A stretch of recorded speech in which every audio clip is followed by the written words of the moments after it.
Welcome back to Boss Up. I'm Nicole Jones, and we are here to teach you about how to start, grow, and sustain your business. I am back with episode 2 with Brandon Williams. Thank you for being here. Glad to be here. Thank you so much for enjoying the last episode, and I'm I really happy to be mean, continuing this. You gave a wealth of information in terms of your start in the actual industry, making a pivot in the industry to work with the Steve Harvey Global Network, and just essentially your true feelings in that process, like what that process felt like, some of the struggles that you were going through, and how you actually overcame some of those things. So Absolutely. thank you for sharing that information. I appreciate you being so open and candid with that. Yeah, no, I mean, I think the reality is, real is what people want. I could tell you a made up story, but the reality is what's most important, because especially in today's age, people pretend that like everything is perfect. Yep. It's what, social media is amazing and great for all the wealth of information it provides. But one of the things that it does to hinder us is that people only put their highlights up. Yeah. And folks don't understand, and especially our younger people, it's not a microwave, right? I mean, we got things like Instagram now. We got reels. When you say highlights, we have highlights on there Everybody as well. like So puts the right makeup on and turns in the mirror a certain it's way. all about the angles. But that's not life. Yeah. Life has, you're sitting down and your stomach showing a little bit, and your Yeah, I'm hair sucking isn't in right now. right, and your teeth didn't turn out right with the light. Yeah. That's life. And so if I don't tell that, then that's just, it's not genuine to folks that are listening and thinking that there's perfection. I mean, and one of the things that I talked about in the last episode is like, give yourself some grace, and your business some grace, your personal life some grace, because it isn't perfect. And the folks that you think are perfect, they're not. I can promise you that. From living my life and seeing what I've seen, it ain't perfect. And they struggle just like you and I. And when they were starting their businesses, they struggled just like you and I. You just don't know about it. And so my whole point is to explain to people that, yes, there are struggles. It's tough. It's hard. And that's what you have to fight through to make sure that you understand. Just because it's hard doesn't mean it's not the right way to go. That it's challenging. Like, everybody's trying to be successful. Yeah. And, just understand that, like, it ain't always going to be easy. It ain't always going to be like this smooth sailing and there's no choppy water. Sometimes it is challenging and it is difficult. So I think that's a takeaway for anybody that's on the journey of whether you're an entrepreneur or whether you're an intrapreneur, as I would say, where you're working inside of an organization and you're trying to build out your own business. It's challenging. You guys, do yourself a favor. He's giving you the cliff notes right now, what we just talked about in episode 1. Be sure to check out the first episode with Brandon. We talked more details about this. I'm glad we were able to just get you guys up to speed on what we talked about in the last episode. Sure. For this one, let's kick it off, more business tips for the business owners out there. Sure. What are the top 3? I'm going to try to keep it at top 3 because I'm sure there's many others. Yeah. The top 3 business requirements that businesses need to put in place when it comes to legal documents. You let us know.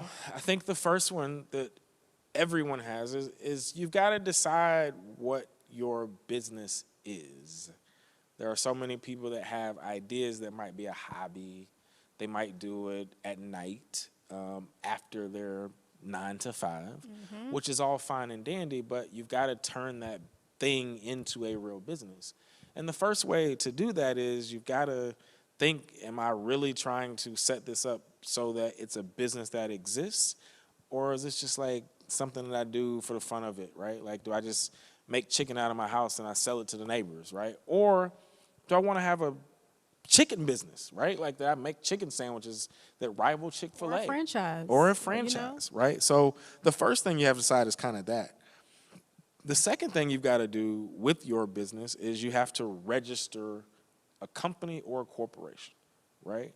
And the reason you've got to register is because that's what's recognized at the state level, right? So you'll go to the Georgia Secretary of State, for instance, and you'll see a company that, whatever your company is, and you go on and you look and it's got a registration number, it's got an address associated with it, it has a registered agent, which means somebody can contact that person. that provides validity on so many different levels, right? So when you have letterhead or you have an envelope and it's like my business is Brandon R. Williams, LLC, and I can operate that way. In addition to that, the second thing is I get to open a bank account. The way you open a bank account is very different. So to open a bank account in any place that you go for a business, one, it has to be registered at the Secretary of State level. Two, you have to get what's called an EIN. It's an employment identification number. And that is done through a federal scenario, which is the IRS. I think everybody here knows who the IRS is.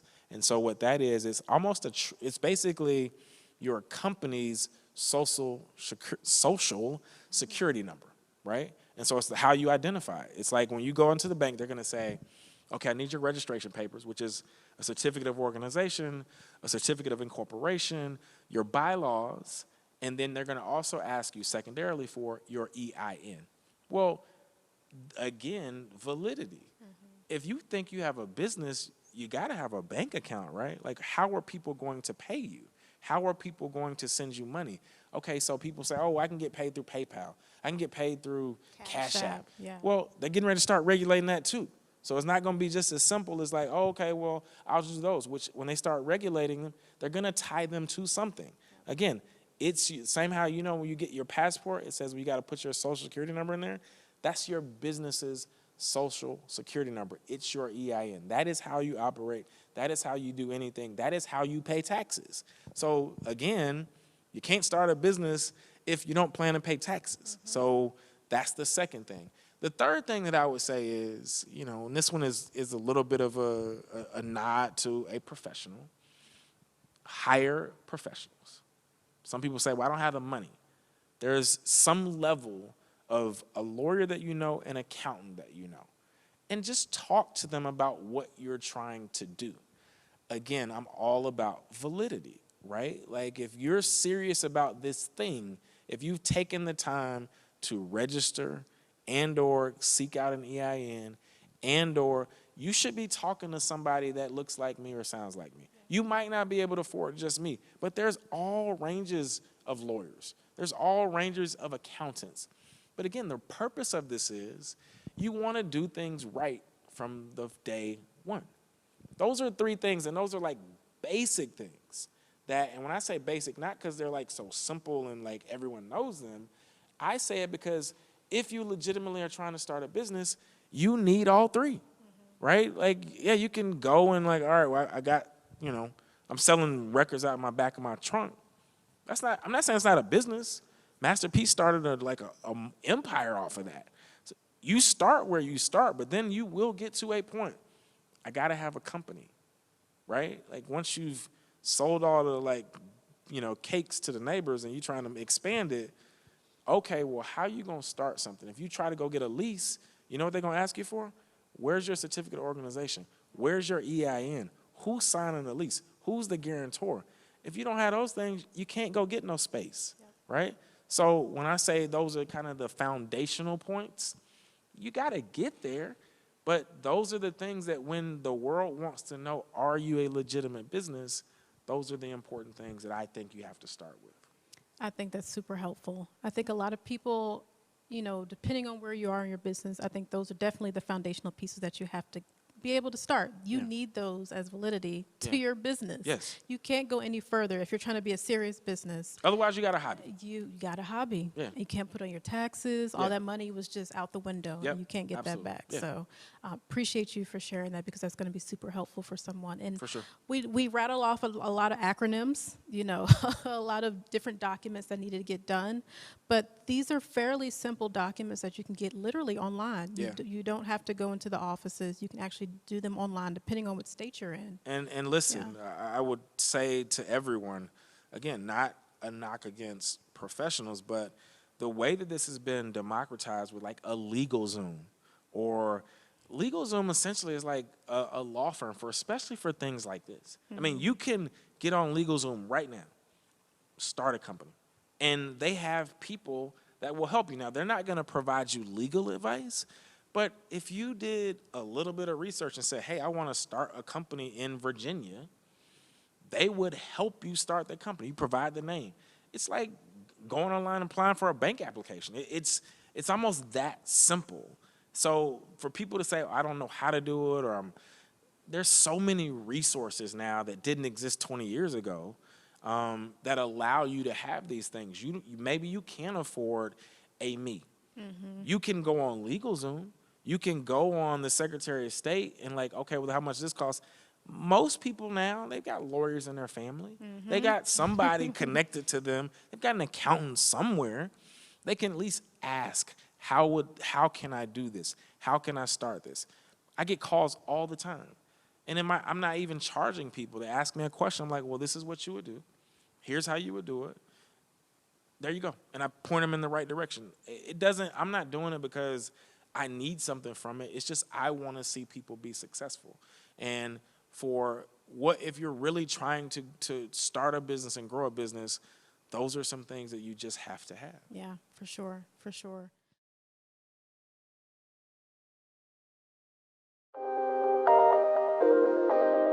Every discipline starts with creating a habit.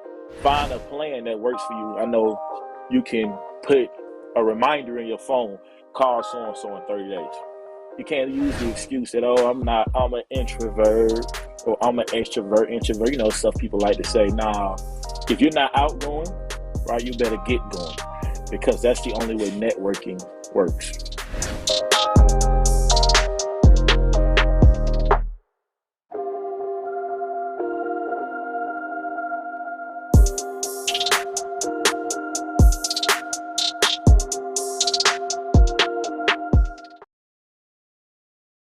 Freedom.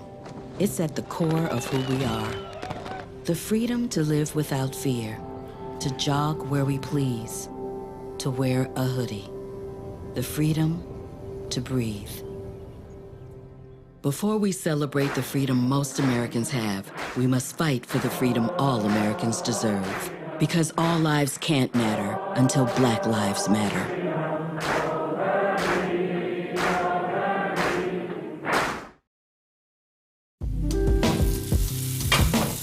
Today, we're going to be making some key lime cupcakes.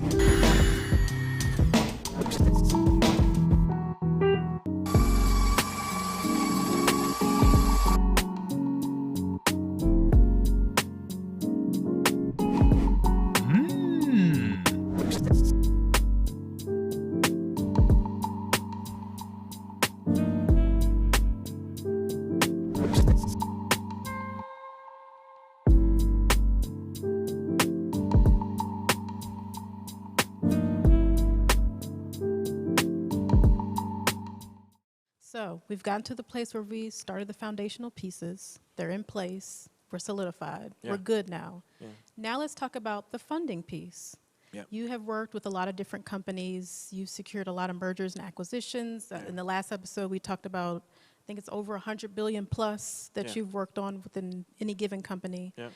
How then do entrepreneurs be able to secure that level of funding, grants, what have you, or work with someone like you to help secure something like that? Yeah, so I think that there's, what a lot of people start with, and you'll hear people say this or they'll throw it out, is kind of like friends and family, right? Yeah. And in a lot of worlds, the businesses, the first funders are people you know, right? You tell someone, hey, mom, dad, uncle, aunt, cousin, brother, I got this great idea, and I need $5,000 to start it, right? Whatever.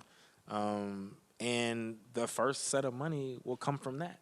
And it might be $5,000 just to get it kicked off and get the thing started. It's because what most people, when they say funders, the first question a lot of times, financiers or people that like invest, like, how much money do you have in it? Like, and the reason for that is, how committed to this idea are you, right?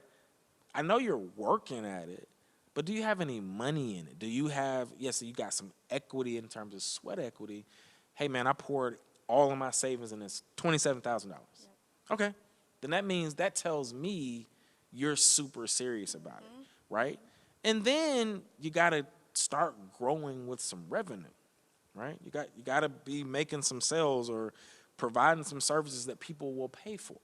So if you're not providing legitimate enough or enough of that, so you get $5,000 from mom and dad, and then, all right, well, now we've got, $100,000 in revenue for the first year, and I'm selling X, Y, and Z. And then all of a sudden, it's like after year one, maybe you're at 250,000, 300, 400,000. And then there comes a point where it's like, okay, well, maybe you go get some government money. It used to be called like SBA money, right? Like in the government now, they've got different programs, certainly minority different programs, where you can become like 8A certified, or you can become, SBA certified, so that maybe you're an African-American woman who's got a business, there's money there. Traditional bank loans can be challenging. I think they also have COVID relief through SBA now Absolutely. too as well. So they've got, obviously in today's world where it's COVID and they've got things. And so it takes steps to get to a point where you're looking at a third party. But those are the beginners, right? Like, okay, I got to take some money for myself. I got to go call a friend or a family to help me get started. And then I kind of start bootstrapping. And then it's like, okay, well, what grants, like you mentioned grants, what other programs does the government offer that can provide me $250,000 or $350,000 to like get to that next stage? And then when the sales get significant, and then all of a sudden you're like, okay, well, we're at $500,000 or $750,000. And then you can justify going to somebody and saying, hey, we're almost at $1 million in revenue, but we need X amount so that we can quadruple that. So you have to make a case for it. What would the money do? Like, okay, well, if I gave you $500,000, one, what would you do? What would you use those funds for? Mm-hmm. Two, what is that going to do, and how am I going to get my money back? Is it equity, which means it's not a loan, which means I'm buying part of your company? Is it a loan, right? And then what are the repayment terms, right? So some people may say, well, all right, I'll give you $500,000, but I want 75% of your company. This is what happens on Shark Tank. So you'll see the back and forth, and there's one person that says, hey, I'm willing for that idea. I'm willing to give you $250,000, but I want 30% of your company. Are you willing to do that? Are you okay with that? And you'll hear them on the show. Well, what are your sales? Oh, we have $500,000 in revenue from 2020. And they're asking those things because that's what's important. They're asking it because how do you justify me giving you my money, right? Like, am I getting it back in 6 months plus 10%?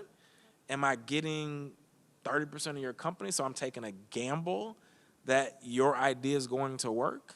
And then what is that 30%? So if I, for example, I just read about Sarah Blakely selling Spanx or selling a majority interest in Spanx. And I think she said she started like $10,000, maybe less. And she bootstrapped. She probably got that first, capital from either herself. She went to some friends and borrowed it, or said, hey, I'll give you 5% of my company if you give me $10,000. And she just had an idea. And out of her garage. Out of her garage. And she just worked and worked and worked and worked. And that's what it is. That's the process. And I'm sure at some point along the way, it went from, I got some friends and family, to she took on an investor. And that investor might have given her a couple $1 million. And then she got more money because the company was growing. And then she demonstrated, hey, if I get $5 million from you, I can increase my revenues by, 2.5, right? And that's a cool bet. All right, you were just in Saks, and now not only going to be in Saks, you can go to, Macy's. You can take your product to China. Like, that's what people want to know. And like, what am I making a bet on? If you're just like, oh, look, I just need some money to put in my pocket, well, they're likely going to say, no, I want to know what you're doing with it. I want to know how you're going to use it.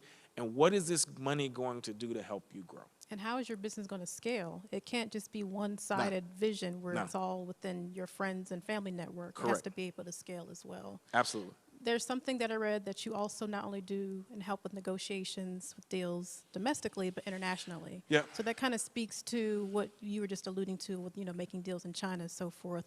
What you just shared, does that change if you also want to get funding internationally? So I don't think so. I mean, I think business is business, right? Like, the regulations and the norms may change, but people who fund in Africa or the Middle East are no different than people that fund in America. Like they want to see the same, they ask the same types of questions. They want to know, like, well, what are you doing to demonstrate or present or show or whatever? What are your revenues? What are you selling? What are you going to be doing in the next 6 months or the next year? I need to see what those numbers look like. I need to know what it is you're generating, what it is that if I give you this money, one, how are you going to pay me back? What are you going to do to return my investment, plus something else? Business is business. Whether you're doing it here, the types of business may change. What's important to the financier may change. But the reason people from the Middle East put money here, because they want to make money too, right? So they're no different. It just, again, the culture stuff is different, Right. but not the business principles. They are world renowned and defined. It doesn't matter whether you're in the city of Cincinnati or whether you're in Abidjan in, somewhere foreign. Right. That was a wealth of knowledge. I hope everybody who's at home was able to take some notes on this particular information, gather as much details as you can in terms of funding and what you should be looking for in terms of grants, how to work with domestic companies, even international companies. It sounds like that doesn't even really change. Business is business, as we just heard. So be sure, if you want to rewind and get some more of that information, to figure out what do you actually need to implement in your business when it comes to funding. I know that's an all-time topic. Like, it's a topic that never ends. Never How ending. can I fund my business? Well, you have So- to have money to make Yeah. money. Yes. Like, so I mean, it's doesn't matter race, gender, creed, nationality, Yeah. religion. You got to have money to make money. And if you don't have anything that you're making money, you got to find a way to go get some money so that you can then build whatever you're trying to build. Yeah. So it is an age-old question. It will continue to be one. And, that's the reality of business. You have to have money to make money. I love that.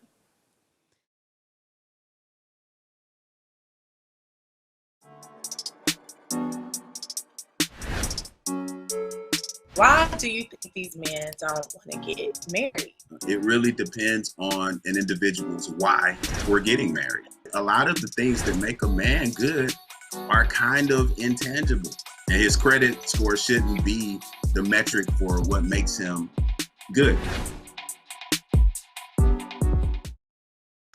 This is the story of a boy who is very sensitive to lights and sounds. So he built secret hiding places where nothing could get in. The boy didn't like looking people in the eye. It made him feel uncomfortable. One day, he found out he had something called autism. His family got him help. And slowly, he learned how to live with it better. Early intervention can make a lifetime of difference. Learn the signs at autismspeaks.org.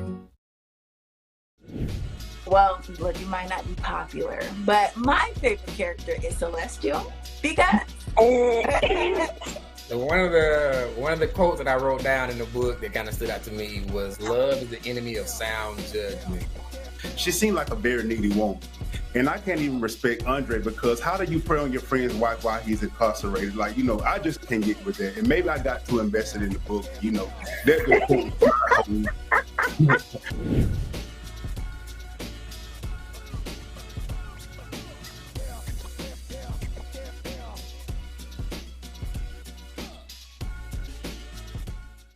So we just heard you have to have money to make money. So let's go back to, that brings me to another topic about negotiations. How do you begin to make those negotiations with companies in terms of them want to actually invest in your business? Sure. I mean, it really, to me, like, I think it comes down to people, right? One of the things that I learned early on being just a pure lawyer is that people do business with people that they like. Now, again, doesn't always have to be the way. There are people that like do deals that hate each other. And it just makes sense from, A financial standpoint. yeah, financial sense. It makes, strategic sense. And they just do a deal together because it works. I tend to think that, like, people want to do business with people that they respect, that they enjoy, they're cool with, they talk. And again, this is partly why, when they talk about implicit bias and different things that happen. Yes, it's racial sometimes, but the reality is everyone does it, right? Like, we all congregate to the people that we like, right? You walk in a room, you see a friend, you immediately go talk to that friend because it's comfort, right? So yes, like when people are, you know, this CEO talks to that CEO and they're at the same country club, it's not always racial. It's who's in your circle, right? Yeah. So find a way to be in the circles where people that like provide money. Like sometimes that means, hey man, I gotta be uncomfortable in an environment. I gotta go where people that do deals are. And that might be at a country club. That might be, hey, at the Four Seasons, or that might be at the St. Regis in Atlanta, because that's where those people congregate. Yeah, that and has so, to go to breaking those barriers. Yeah. Very similar to the first episode where you mentioned, you know, you were out of your comfort zone. You Yes. went from Atlanta, which you know well. It's in the fibers of your being at this point. Yes. But you had to make that transition to Yes. LA. So being in those same type of rooms, being uncomfortable in spaces that Absolutely. you're not familiar with. And that's where I think the negotiations start. That's where you have to talk to these people for them to know who you are and what you do, right? So your business is like this kind of hidden gem, and you're generating $500,000 a year, and you've got a widget that you're selling, and you want to take that business to $5 million a year. They have to know about what it is. How are they going to know if you're not in the environments that they're in? And so find ways. It doesn't have to be you. Find a way that your lawyer is in those rooms. Find a way that your accountant is in those rooms. When I talked about that third level of like what's important foundationally, you might not be comfortable, and you might say, I don't want to do it. I'm not comfortable going to wherever. Find someone who is. Find someone that's affiliated and connected to you that can be in those rooms and speak on your behalf and can say, hey, I represent X, Y, and Z. It's a great company. It's got a brilliant idea. It's got a wonderful CEO. And what they need is X, Y, and Z to get to the next level. I'd love an introduction. When can I meet them? And then that's how it happens. It's like you got to get yourself in the room and in the environments and be open to being given that opportunity to pitch or to say, hey, I've got a great business and I need some money. How do I get to that next step? You're going to be in some rooms that maybe you're not always in. Maybe you haven't always been in. Find a way to get to those rooms and then start talking about yourself, talking about your company. Because what I've always said to people is what's important to people that are like supporting or going to support your business, they fall in love with like people. It's not the business. And when I used to like represent companies, it wasn't the idea or the company that interested me. It was the CEO. Because what I took a bet on is that whether this company works or not, that person is going to be successful. So that's what attracts people.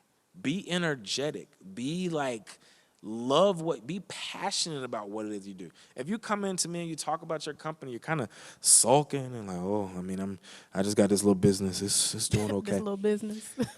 I'm not drawn by that. Yeah. It almost doesn't matter what it is. But if you come in lively and like you're excited and like what's important, when I see now when people come to me and they're like excited about a show idea and they're excited about like some concept, I may not even think it's that great. But I'm like, that person, Right. they live this, they want this, this is important to them. So whether it's this idea or something else, I want to ride with them. And that's what I think people that lend money, and what I said is like, remember I said it's like an energy thing, right? Like people want to be with people that like, what is it that attracts me to you? What is it that attracts me to your business? It's not just the idea. It's a bunch of people got business ideas every single day. You've seen them, you know them, you've talked to them on this program. Yep. But what is it that makes you unique and your business unique because of you, and it makes me want to support it, that makes me want to give? That to me, that's the start and the heart of negotiating. It's like, I got to fall in love with the person that is leading it, and we'll figure out the rest of it. And we really will. You're not going to have all the answers. I'm not going to have all the answers, but we can find some people that will. I love that. That brings me, and that's a good segue into my last question in terms of the entertainment landscape. Sure. You've made this pivot from working in Alston and Bird, now into entertainment law with Steve Harvey Global. Yeah. I'm sure you've gotten a lot of pitches, as you just mentioned, of just some examples of people have Sure. a widget or a new show concept. Yeah. What are you seeing in the entertainment industry where we can thrive as a Black culture in that space?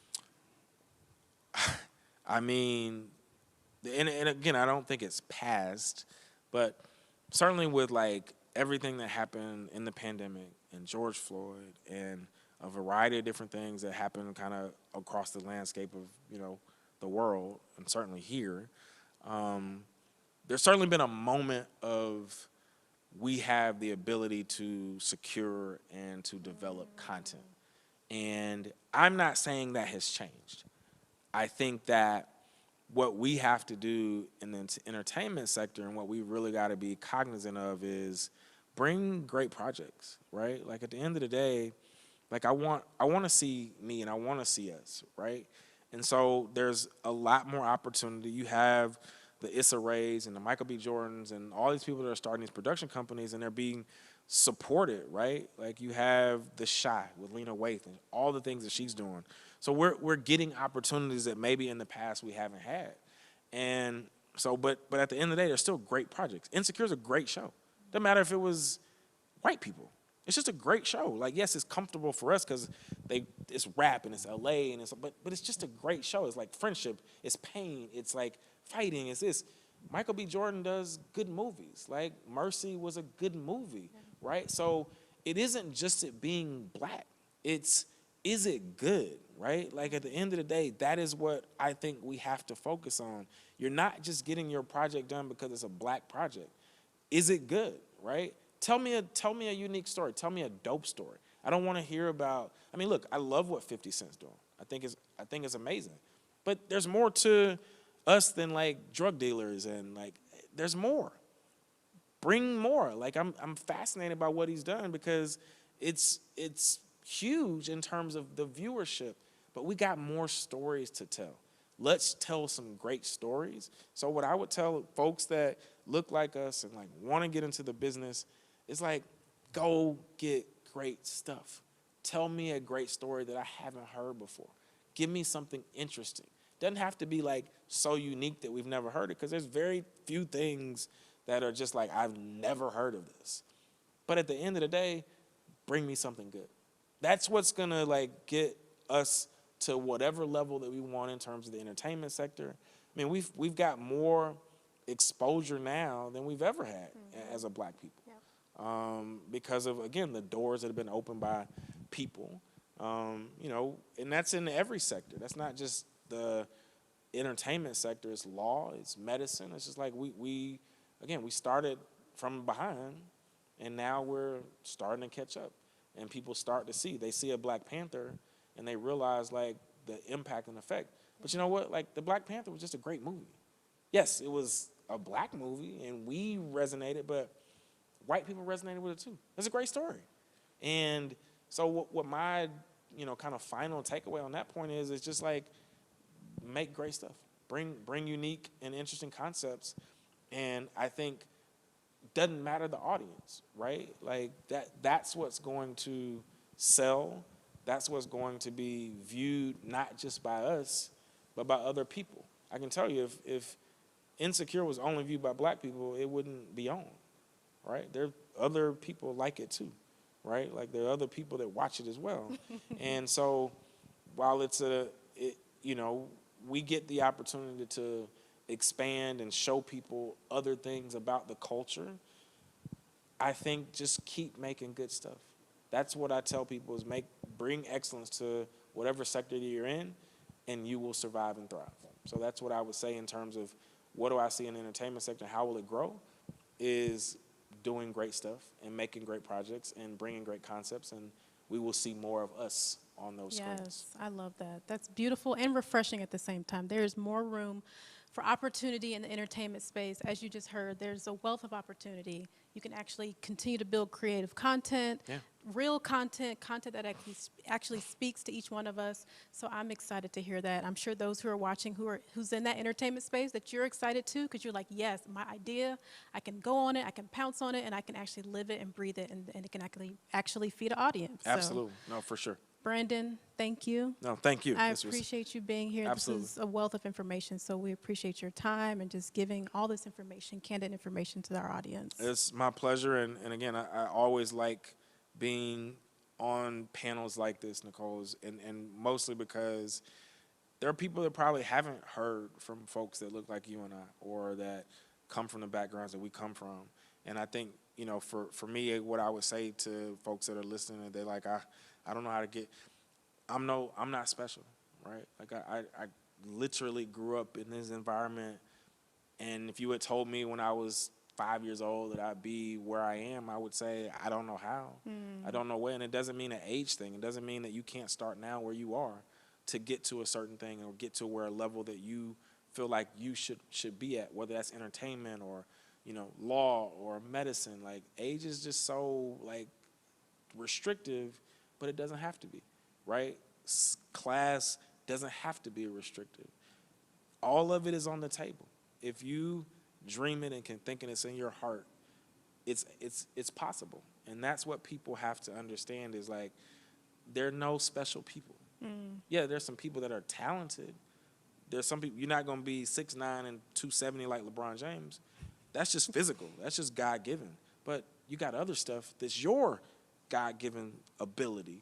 And if you seize upon that and understand that, like, the opportunities are there, we can make the best of them no matter what it is. And we can go from, you know, Chapel Hill Elementary School to opening businesses in the Middle East within a generation. It's all possible. Yes, I received that one. Yeah, there you go. Yeah. Well, thank you guys for tuning in to Boss Up today with Brandon Williams. We super appreciate your time here. Make sure you catch on episode 1 if you're just catching in on this episode and you kind of cheated and heard this episode because we're talking about funding, everything everybody wants to hear. Make sure you listen to episode 1 as well. Thank you guys for listening, tuning in. Make sure you share this with your friends and family, and we'll see you again. Thank you.